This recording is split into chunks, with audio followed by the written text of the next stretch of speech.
Hello, welcome, and thanks for joining us on this edition of NEWS2. I'm Sandra Gabansing. The Senate Committee on Health, Hospitals, Human Services, and Veterans Affairs tackled a bill on Tuesday that would clearly give federally qualified health centers permission to treat minors for various medical needs. And if approved, the bill could potentially provide more medical service options for young people in the Virgin Islands. NEWS2's April Knight has more. Another piece of legislation is on its way to being amended as a product of changing times. Bill number 30-0096 would amend a portion of the Virgin Islands Code by including federally qualified health centers among the facilities allowed to treat minors for a variety of medical needs. The federal qualification to these healthcare centers would have to be designated by the Centers for Medicare and Medicaid Services. At the moment, there are two in the Virgin Islands: St. Croix Frederiksted Healthcare Clinic and the St. Thomas East End Medical Center. According to one testimony, a federally qualified health center needs to be specified because it is different from a hospital, which is provided for in the current code. A community health center is not a hospital. The definition of a community health center that is a community-based and patient-directed that serves populations with limited access to health care. But some contend that the law as it is now may be interpreted to include federally qualified health centers, even though such centers did not exist at the time the law was created. Current vehicle can be interpreted differently. What it states is any physician, surgeon, institution, and based on a VI code, an institution is defined as a healthcare service entity. Medical issues concerning minors, such as dental and behavioral health, were also discussed extensively and specified in the amendment. Today, the bill was approved by the Senate's Health, Hospitals, Human Services, and Veterans Affairs Committee and will now be forwarded to the Rules Committee for further consideration. April Knight for News 2. Now, the Rules Committee has to approve the bill before it moves forward toward becoming law. News 2 will keep you updated. A St. Croix man is asking the Department of Public Works to maintain an access road he says will cut down on illegal activity and help boost the tourism economy. He says the road is overgrown and hasn't been maintained in months, and it's just about the height of the tourist season. News 2's Erica Parsons has that story. The road is in disrepair. The bush has grown over the top of the road. It's overgrown on both sides.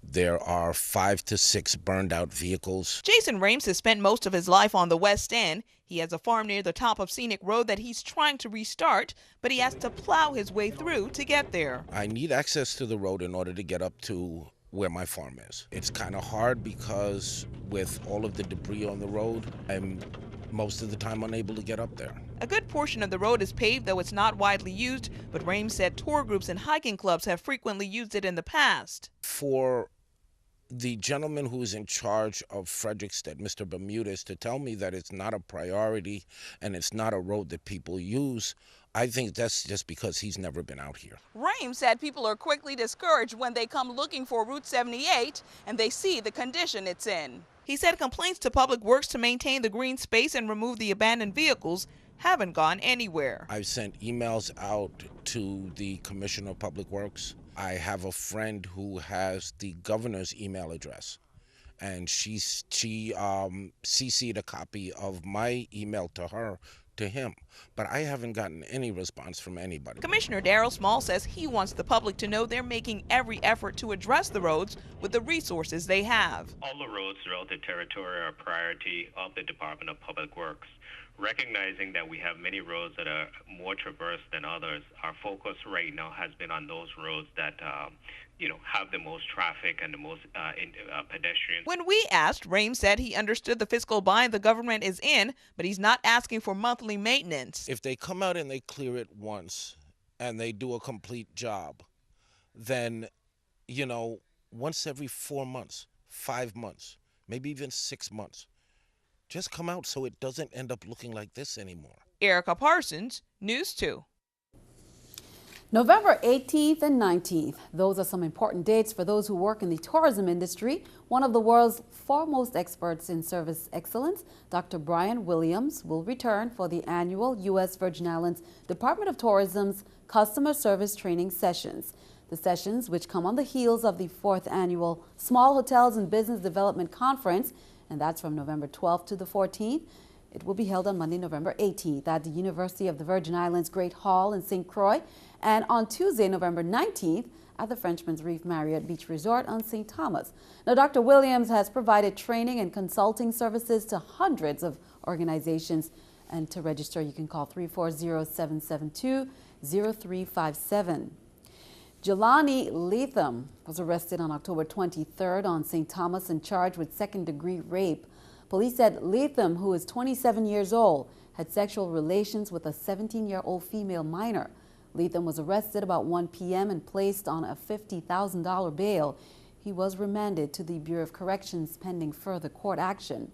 Meanwhile, Criminal Investigation Bureau detectives on St. Thomas arrested 19-year-old Leroy Rollins, charging him with third-degree burglary and third-degree assault domestic violence. Police said Rollins unlawfully entered an apartment in Tutu High Rise on October 17th and threatened his mother with a firearm in the same apartment on October 27. Police say Rollins was also charged with brandishing and exhibiting a deadly weapon, possession of an unlicensed firearm, disturbance of the peace, and possession of a firearm within 1,000 feet of a school. Rawlings was arrested for both offenses on October 27th at 5 p.m. His bail was set at $50,000 for the burglary charge and $100,000 for the remaining charges. He was remanded to the Bureau of Corrections pending further court action. Police on St. Thomas are investigating a shooting that occurred near the Cankarine Bridge on Veterans Drive, St. Thomas.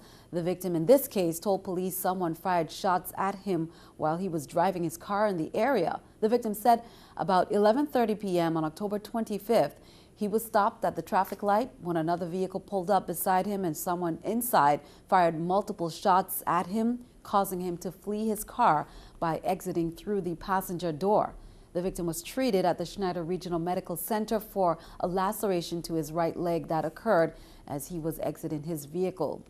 3 male minors were arrested by police on St. Thomas and charged with unauthorized use of a vehicle. The minors are 17, 16, and 15 years old. They were arrested about 2:45 p.m. on October 26. Police said the minors were found in possession of a stolen vehicle, and the location of the crime was the American Yacht Harbor. The minors were also charged with grand larceny and aiding and abetting.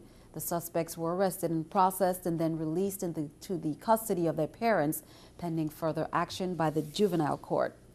Well, police on St. Croix are investigating a first-degree robbery that occurred in the parking lot of the Lime nightclub in La Grande Princess. The victim said he walked out to his car, was approached by 2 masked and armed suspects. Here's more from VIPD. The robbery occurred at about 4 a.m. on October 27th, according to the preliminary police report. The victim said the suspects were dressed in all black and demanded money from him, as well as the keys to his vehicle. The suspects took the victim's wallet with about $100 in cash in it and drove away with his vehicle. The vehicle was later found torched in the Little Fountain area. Criminal Investigation Bureau detectives continue to investigate this case.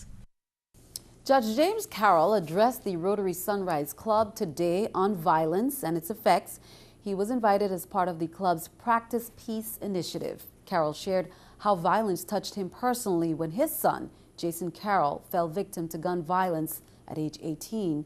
Nonetheless, the judge advocated forgiveness and positive community mobilization as an appropriate response. You just react in grief. The general response to violence in this community is to respond with revenge, other violence. That is not the solution. Finding inner strength to go on. The first step is forgiveness, and then to mobilize oneself for action with education and also concerted action. Forgiveness sounds like a stretch, but in fact, you can't move on, and victims of violence cannot move on without first exercising forgiveness. Otherwise, you become mired in the hurt and the pain, and you don't go anywhere. And that. In other news, Governor John DeYoung is nominating Donna Fred Gregory as the Commissioner of Education. Fred Gregory has been serving as the acting commissioner of the department since May, and last week the governor sent a letter to the Senate asking for their consideration of her and an and ultimately a confirmation. She was appointed to the post when former Commissioner Dr. Laverne Terry resigned her position. DeYoung said Ms. Fred Gregory has accepted his nomination. He also said the Senate's favorable and timely confirmation of Ms. Gregory will ensure that the department can meet its demanding mandates and continued service. Lawmakers got their first chance to quiz a senior member of the Obama administration about the troubled launch of healthcare.gov. The head of Medicare and Medicaid Services took the hot seat in front of the powerful House Ways and Means Committee. Danielle Nottingham reports from Capitol Hill. The Obama administration official who oversaw the launch of the government's health care exchanges is apologizing for the disastrous website and promising service will improve. The bottom line conclusion is this healthcare.gov site is fixable. Marilyn Tavener says more than 700,000 people have filled out applications online, but the administration won't release enrollment numbers until next month. How do you not know how many people have enrolled? We will have those numbers available in mid-November. Democrats at the hearing accused Republicans of wanting the Affordable Care Act to fail. We've gone through 44 votes, 48 votes now, of you trying to dismantle this legislation. You call that cooperation? I don't. Republicans used the hearing to argue the problems go beyond the website and that the health care law is not as advertised. The WhiteHouse.gov website says if you want to keep the health insurance that you've got, you can keep it. And now they're being told they can't. That's a lie. CBS News has learned insurance providers are dropping more than 2 million people and sending them into the government's exchanges. The administration says those canceled plans did not meet the minimum standards under the new law, and Americans will benefit from moving to better coverage. Danielle Nottingham, CBS News, Capitol Hill. And keeping our eye on the economy, the Federal Reserve opens its two-day meeting in Washington. Most analysts believe the Fed will keep interest rates and its stimulus program intact in the wake of weak unemployment figures and the partial government shutdown. This is the New York Stock Exchange with Scotiabank Stock Market Watch. Everything up: the Dow, Nasdaq, S&P, the Dow 111, Nasdaq 12, S&P 9. Coming up on News 2, cutting-edge research is discussed, one that aims to drastically reduce the occurrence of dengue fever. Details on a plan to genetically engineer mosquitoes to kill the dengue-causing mosquitoes. We'll be right back.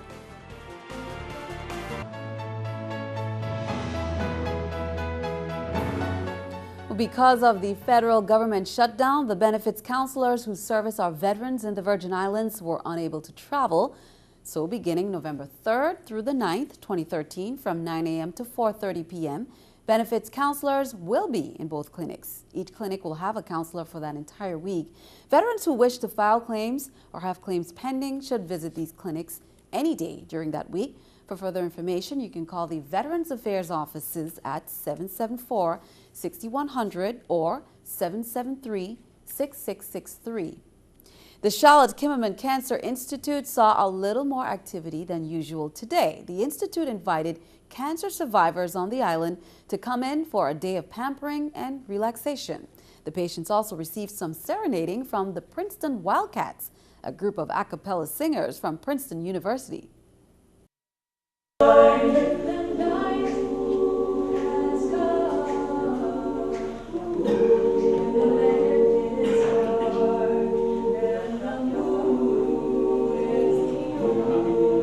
Cancer Survivor Day is about survivorship. The thing to realize about cancer in the year 2013, it's become a chronic disease. And so now we have all these survivors in the community we want to celebrate.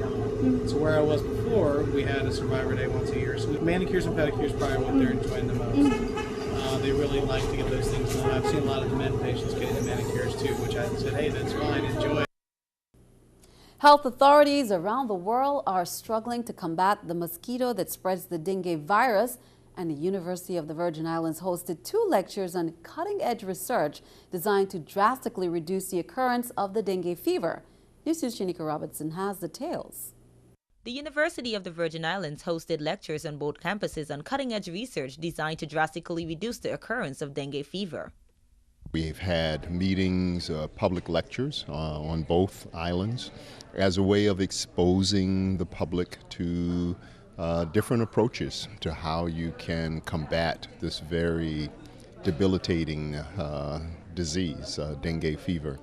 Head of Public Health Research, Dr. Derek Nemo, discussed research on combating the dengue virus and their plan to genetically engineer mosquitoes that will kill the dengue-causing mosquitoes. The idea was thought up by Dr. Luke Alfie at Oxford University, and he developed this idea that we could develop a mosquito or a technique to control insects by causing the insects to be sterile using a genetic method. So we insert a gene into these mosquitoes that basically makes them sterile, the offspring die. This research is on the cutting edge of development in regards to curtailing and eliminating mosquitoes that carry the dengue virus. Using genetic engineering techniques. So we release males because males don't bite. The male mosquito can't bite you.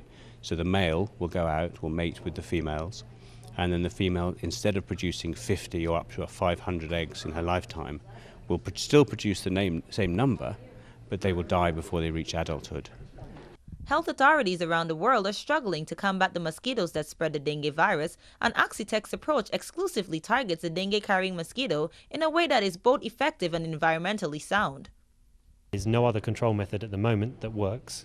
So we have a method that works that can control the mosquito and remove dengue. Shaniqua Robinson, News 2.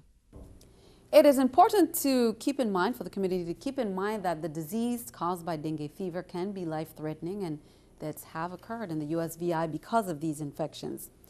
Meanwhile, the University of the Virgin Islands Board of Trustees voted to hold the current tuition rate steady for the 2014-2015 academic year.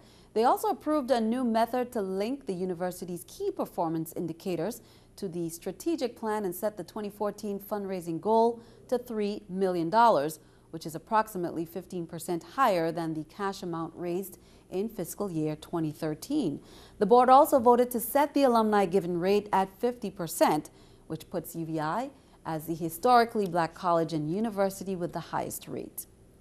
Virgin Islands residents and visitors alike are in for a real treat on Friday, November 1st, as they prepare to experience Jazz in the Park with the lush, rich, and warm sounds of tenor saxophonist and vocalist Camille Thurman. That's from 5:30 p.m. to 10 p.m. in St. Thomas's Roosevelt Park. In addition to the main stage, the popular Jazz in the Park event comes complete with a vendor's row offering a variety of food and beverage options, arts and crafts, as well as a kids zone activity area. Be sure to stop by, and we will have more on the Jazz in the Park coming up in a later newscast. Be sure to stick around. Your News 2 AccuWeather forecast is coming up next.